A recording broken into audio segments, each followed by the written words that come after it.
A very pleasant evening to you and welcome to Rapid Television News at this time. My name is Cynthia Agbo. Begin the news first with the headlines. Court restrains PDP from removing Damagum as national chairman. Rep step down motion for suspension of cybersecurity levy. Nigerian companies clear overseas debt as dollar supply improves. Ukraine lawmakers back bill allowing prisoners to join army. UN proclaimed May 25 as World Football Day. Details of these and more will come to you in the bulletin. We'll be right back.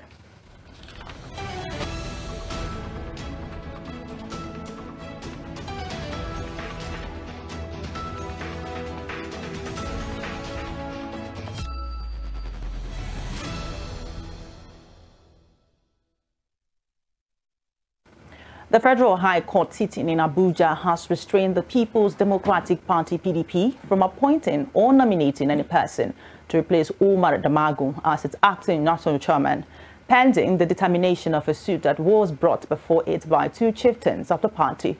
The court, in a ruling that was delivered by Justice Peter Lifu, made the order on the strength of an affidavit of extreme urgency that was filed by the plaintiffs. The suit was brought before the court by Senator Umar Mena and Alhaji Zana Gadama.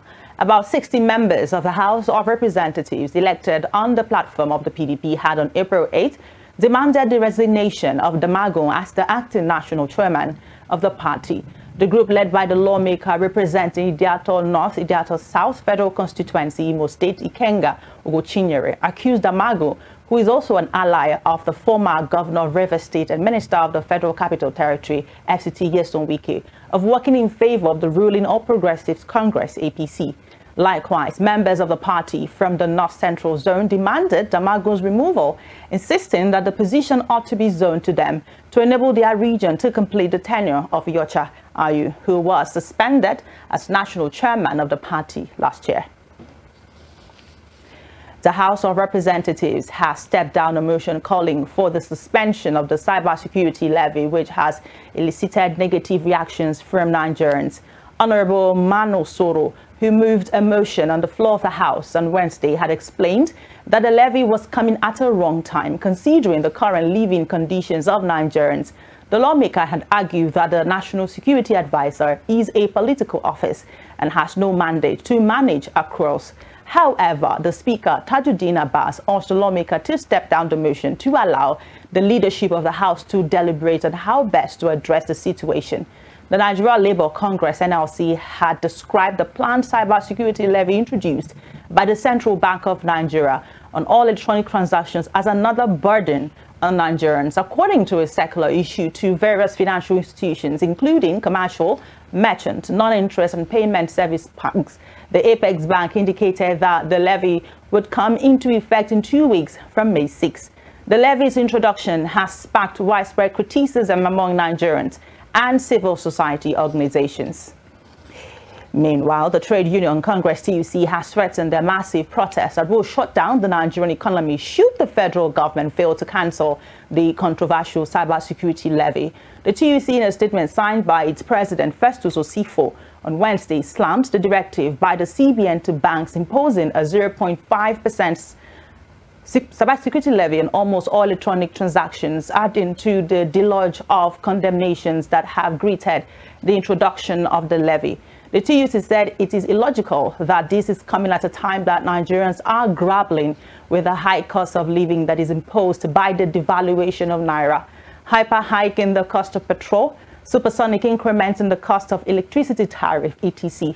The union said it is disturbed that since the inception of the President Bola Tinubu-led administration, government policies have brought pain, anguish and sorrow to Nigerians. It lamented that account holders in Nigeria are already dealing with multiple taxation from both the federal government and the banks. The TUC berated the National Assembly for colluding with elements in the executive to exploit the citizens they ought to be protecting.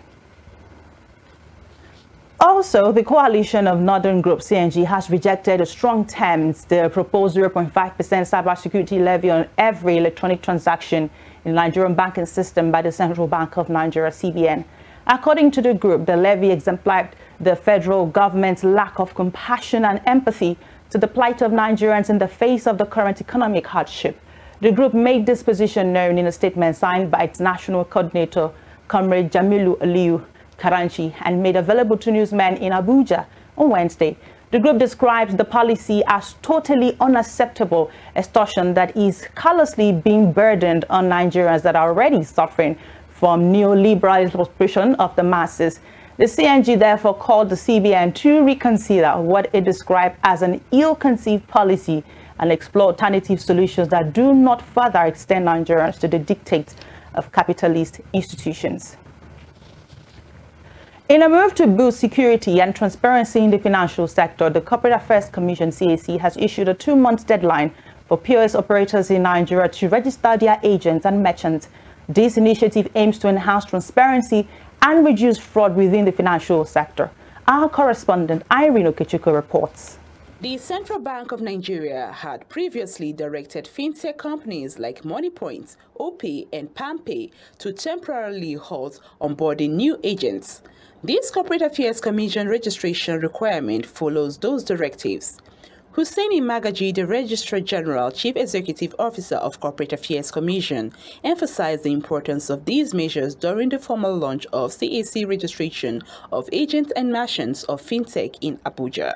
He highlighted how registering agents and merchants safeguards the businesses of fintech customers and strengthens the Nigerian economy.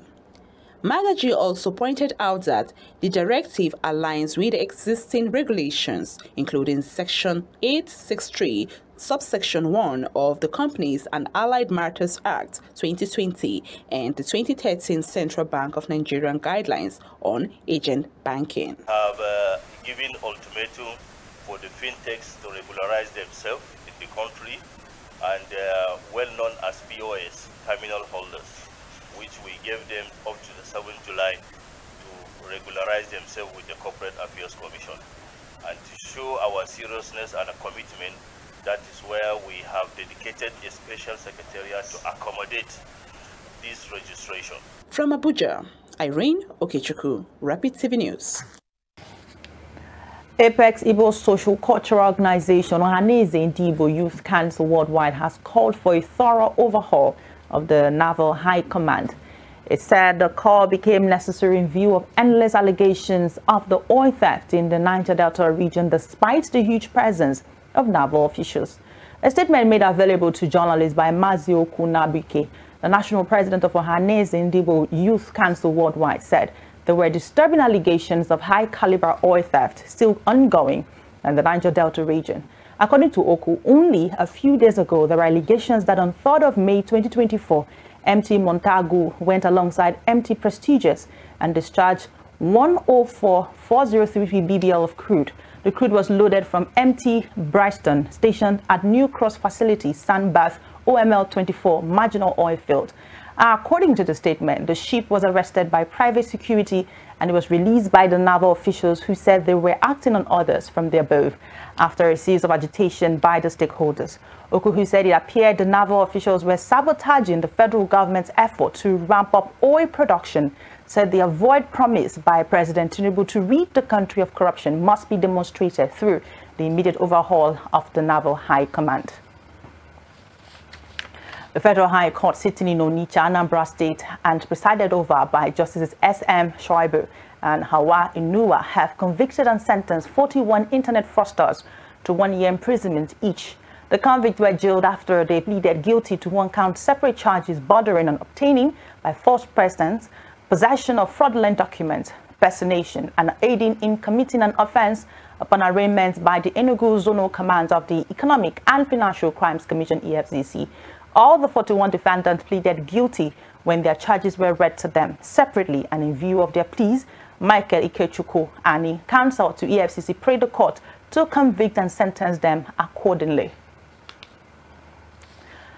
Abia State Governor Alex Otti launches the reconstruction of the 3.5-kilometer Osisioma-Ekeakpara Road today, Wednesday. The road is a major gateway into the Osisioma Industry Complex.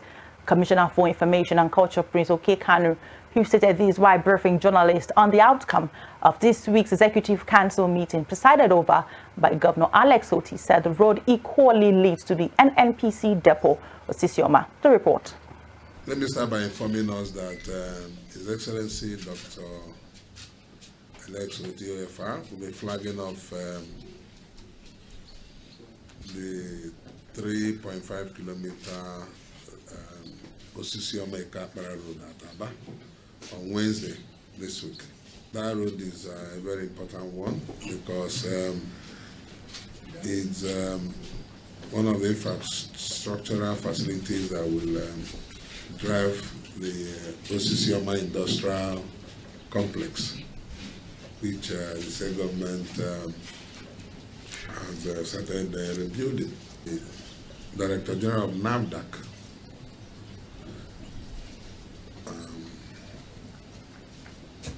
is due to visit the state on the 15th of May 2024. It's an official visit, and as is customary during the visit, the DG will pay a walking visit to His Excellency, the Executive Governor of Abia State. And more importantly, she will meet with stakeholders in the in the micro, small and medium enterprises sector, particularly those that are involved in food, health supplements, and the production of various medications. There's this drive towards ensuring that there's compliance with civil standards in all those fields, to ensure that those who produce the things that people consume stick to certain standards. Still, the governor of Abia State, Alex Oti, has asked core members posted to the state to be good ambassadors of the Nigerian project. The governor, who was represented by the Commissioner for Youth and Sport Development, Onwabilo Anambaba, made this call at the passing out ceremony for the batch A Stream 2 core members held at Umuna Bende. 1,564 core members from different states of the Federation are here to serve their fatherland. The Commissioner for Youth and Sport Development, Onwabilo Anambaba, wants the core members to strive to be self-reliant as well as leave behind enduring legacies in their various communities of service. At the end of the year, the state government says it will reward core members with outstanding performance during their service year. The federal government has directed Michael Okpara University of Agriculture, Umudike, in Abia State to resume academic activities immediately. The decisions follow interventions by stakeholders. Our correspondent, Owuka Kinsley, has more details on this report. University of Agriculture, Umudike, which was closed by the school management in the aftermath of the student protest in the month of February, have been reopened. In an exclusive chat with Rapid TV, the university registrar Nkiruka Mbanaso disclosed that the federal government decided to reopen the university on 19th May 2024. Mbanaso appealed to the students to make all necessary payments before resuming their school activities. Federal government has approved that we should reopen the university, and we've started the process. The federal government has approved reparation fee of 25,000 naira per student, and it's a prerequisite for their coming back. If it is not paid, you should not come back as a student. So it's not between the student and the university. So it is expected that every student must pay that reparation fee of 25,000 naira. Already we have sent out the letter announcing the reopening date for students to come in. That should be 19th of May 2024. She revealed that the examination will start on May 27, while urging students to go for their biocapture before accessing the examination hall. Those who have taken will not need to retake, but those who have not taken, there will be provision for them. Earlier on, it was stated that those who had not completed their registration, you will not take the exam without completion of registration. But do the right thing, do the complete the registration, and you'll be given the opportunity to write all your exams. With the development of the reopening of the university, business communities express misfeeling while narrating how the shutdown have affected their business activities. School is about to resume. If school resumes, wow, sales will be going front, back, left and right. When I heard that the management have reopened the school, I was very glad and happy about the students to come into the university. The 3 months handcuffed our business, draw the thing down, and there is no business inside the university since that 3 months. For me, it's a thing of joy that school has resumed. Not that it was only affecting us as a business owners here, but also affecting some of our siblings that have been at home for some times. From Umuahia, Onwuka Kingsley, Rapid TV News. The United Nations Children Fund, UNICEF, has expressed concern that Nigeria has the largest number of out-of-school children globally, with only 63% of primary school children regularly attending school. UNICEF also lamented that a staggering 10.2 million primary school-aged children and an additional 8.1 million at the junior secondary level are out of school in Nigeria. This was stated by the Chief of Field Office, Bauchi UNICEF Field Office, Dr. Tusha Rain, in a goodwill message during a 2-day regional stakeholders engagement meeting on the out-of-school children and the retention, transition and completion models in Bauchi, Gombe, and Adamawa State held in Gombe. UNICEF further expressed deep concern with the rate of out-of-school children and low learning achievement in the country, especially in the northeast and northwest sub-regions.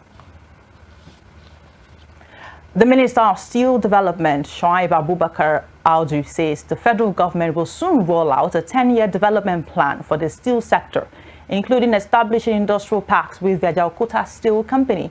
The minister said the steel sector is one of the sectors that President Bola Tinubu intends to use to develop a $1 trillion economy.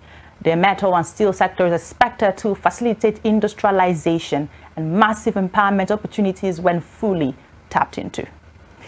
You are still watching Rapid Television News. Don't go anywhere. Still to come, Nigerian companies clear overseas debt as dollar supply improves. Foreign stories and sports coming your way. We will be right back.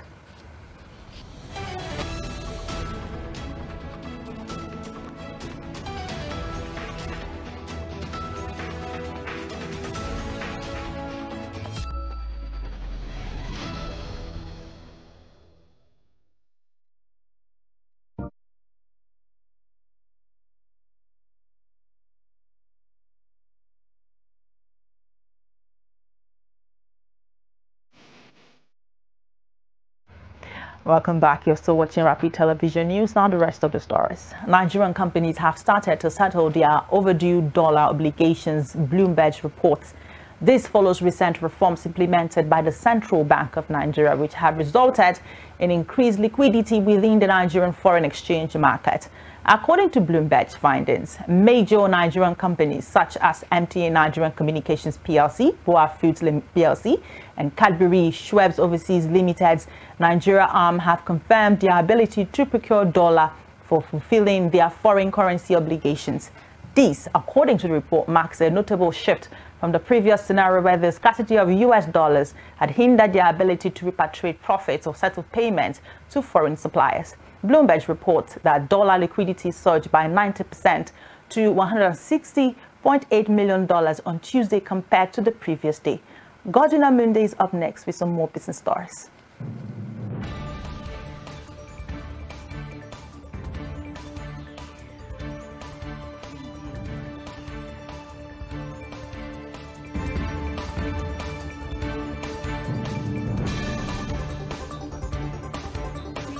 Hello, welcome to Business News Update. The Central Bank of Nigeria has directed banks to stop charges on cash deposits until September 30, 2024. CBN disclosed this in a circular dated May 6, 2024 and signed by its Director of Banking Supervision, Adetona Adedeji. Some bank customers had raised concerns after lenders began the collection of processing fees for cash deposits on May 1st. Banks are meant to charge 2% on deposits above 500,000 naira for individuals, while corporate account holders are to be charged 2% on deposits above 3 million naira. According to the latest circular to the financial institutions and non-financial institutions, the CBN said the processing fees had been suspended. The Presidential Committee on Fiscal Policy and Tax Reforms has proposed reviewing states and local government share of the value-added tax revenue to 90% and reducing the federal government's share from 15% to 10%. The panel also recommended an upward review of the current 7.5% rates charged to customers. The chairman of the committee, Taiwo Oyedele, disclosed this at the Stakeholders Exposure and Impact Assessment section organized to discuss some of the major proposals in the national tax policy in Abuja. The proposals were part of the reforms being introduced to boost the nation's tax revenue.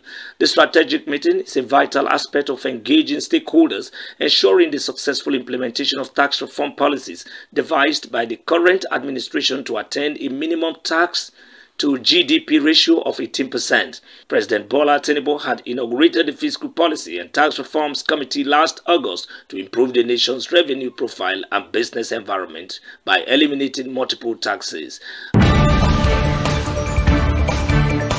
Of course, to wrap it up on business tonight, Côte d'Ivoire expects to launch a commodities exchange later this year, seeking to provide a marketplace for soft commodities key for the development of West Africa's farming sector.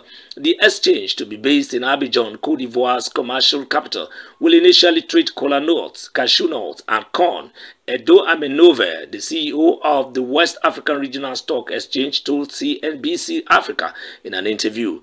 Cocoa, the region's dominant crop, will be added later, he said. According to them, Côte d'Ivoire is one of the African's fastest growing economies, with 2024 growth forecast at 6.5% before moderating to 6.4% the following year. According to the International Monetary Fund, the country is the world's largest exporter of cocoa, with agriculture the mainstay of the economy at about 22% of gross domestic product. And of course, that's it on Business News Update. Katwin Amundi, Rapid Television News continues. Good evening.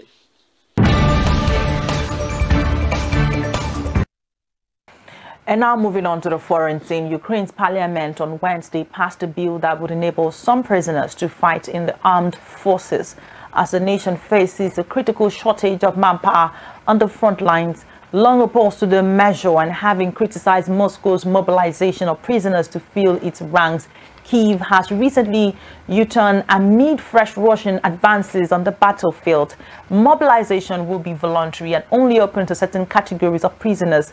Among those not eligible to serve include those found guilty of sexual violence, killing 2 or more people, serious corruption, and former high-ranking officials. Also, only prisoners with under 3 years left on their sentence can apply, while those prisoners who were mobilized are granted parole rather than a pardon.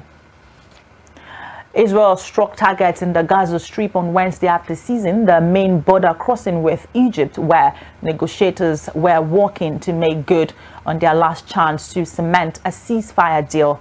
After weeks of vowing to launch a ground incursion into the border city of Rafah, despite international objections, Israeli tanks moved in Tuesday, capturing the crossing that has served as the main conduit for aid into the besieged Palestinian territory. The push into the southern city, which is packed with displaced civilians, came as negotiators and mediators met in Cairo to try and hammer out a hostage release deal and truce in the 7th-month war between Israel and the militant group Hamas. Meanwhile, the United States has posed a shipment of bombs to Israel over fears it would invade the southern Gaza city of Rafah, marking the first time in the conflict that President Joe Biden has squeezed military aid to the key U.S. ally.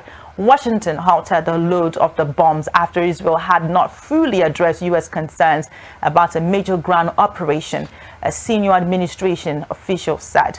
News of the move comes as the White House blasted the unacceptable closure of the Rafah border crossing with Egypt after Israel sent tanks in earlier Tuesday while holding out hope for a ceasefire with Hamas. The pausing of weapons marks the first time that Biden has acted on the warning that he gave Prime Minister Benjamin Netanyahu in April that U.S. policy on Gaza would depend on how Israel treated civilians. And now moving on to entertainment.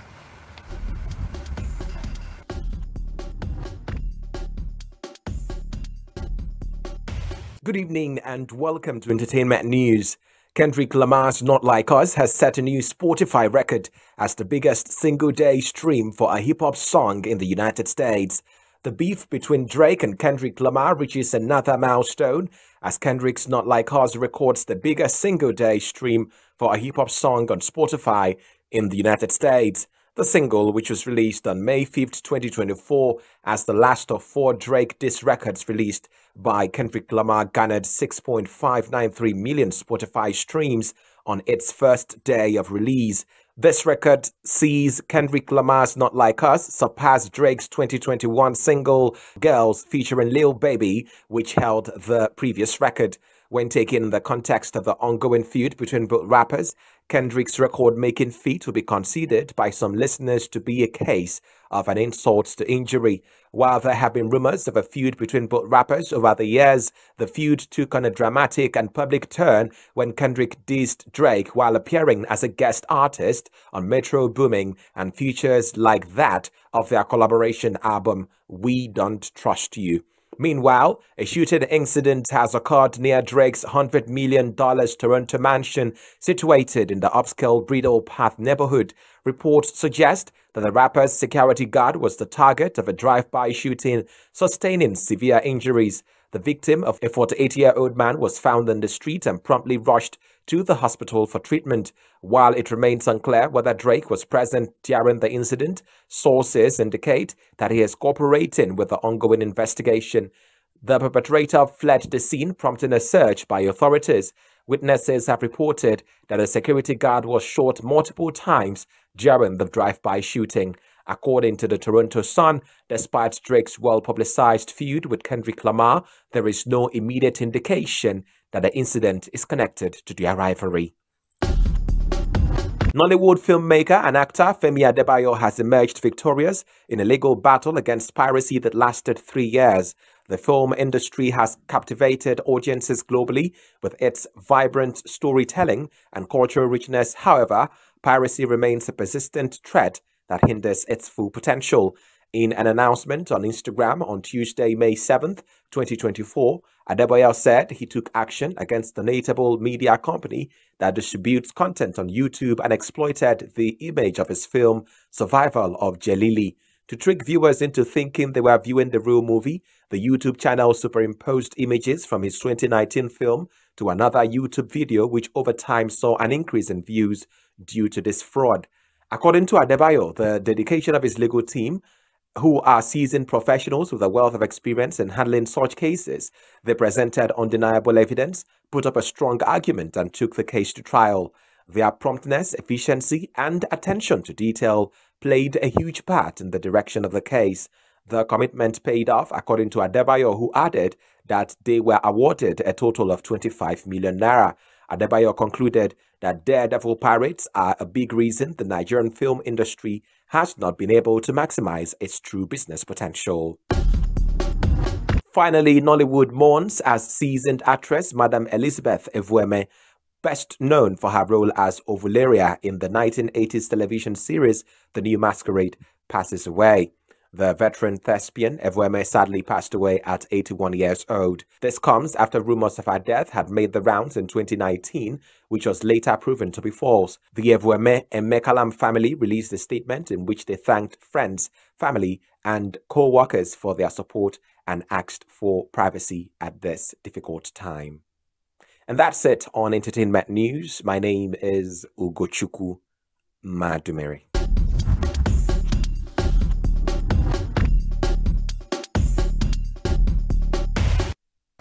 And now moving on to sport. Diego Maradona's Golden Ball trophy won for being named the best player at the 1986 World Cup will be auctioned auctioned in France in June. This is the first golden ball to go for auction, and while the value is still to be confirmed, Maradona, who died in 2020, won the award after leading Argentina to World Cup victory in Mexico, scoring 5 goals at the finals, where he captained his country and played every minute of the tournament.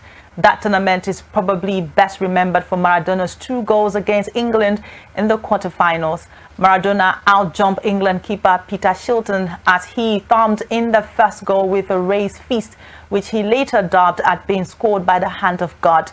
The second was an incredible mazy slalom run from his own half when he dribbled past 5 English outfield players and was voted as the goal of the century.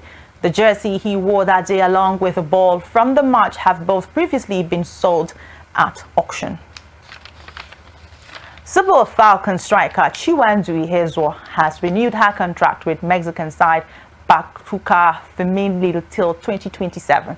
Ihezuo has been in superb form for her club this season, firing on all cylinders to help them secure second place with 42 points from 17 matches and the championship playoff spot in the Mexican Women's League table. The team is just 2 points behind league leaders Tigers Unal. The Super Falcon striker has netted 13 goals and made 4 assists, which have kept Pachuca firmly in the title race. This is Ihezuo's 3rd season playing in Liga MX Femenil. Before joining Pachuca, she played for Rayadas with 50 appearances and scoring 23 goals altogether. Football fans around the world will now have a day to celebrate the world's most popular sport on May 25 every year. The United Nations General Assembly adopted a resolution proclaiming May 25 as World Football Day. The day marks the 100th anniversary of the first international football tournament in history, with the representation of all regions, which took place on May 25, 1924 during the Summer Olympic Games held in Paris. The 193-member General Assembly adopted the resolution by consensus to applause from diplomats in the Assembly chamber. It was co-sponsored by more than 160 countries. The resolution acknowledges the global reach of football and its impact in various spheres, including commerce, peace and diplomacy, and recognizing that football creates a space for cooperation. The resolution encourages all countries to support football and other sports as a tool to promote peace, development and the empowerment of women and girls. It also encourages countries to adopt policies and programs to promote football and other sports and physical activities. And that's the much we can take on the news at this time. Before we go, here's a recap of our major stories. Court restrains PDP from removing Damagum as national chairman. Rep step-down motion for suspension of cybersecurity levy. Nigerian companies clear overseas debt as dollar supply improves. Ukraine lawmakers back a bill allowing prisoners to join army. And in sports, UN proclaimed May 25 as World Football Day. Thank you so much for staying with us. My name is Cynthia Agbo. Do not forget that you can follow us on all of our social media platforms. Visit our website for more interesting programs. Do have yourself a beautiful evening.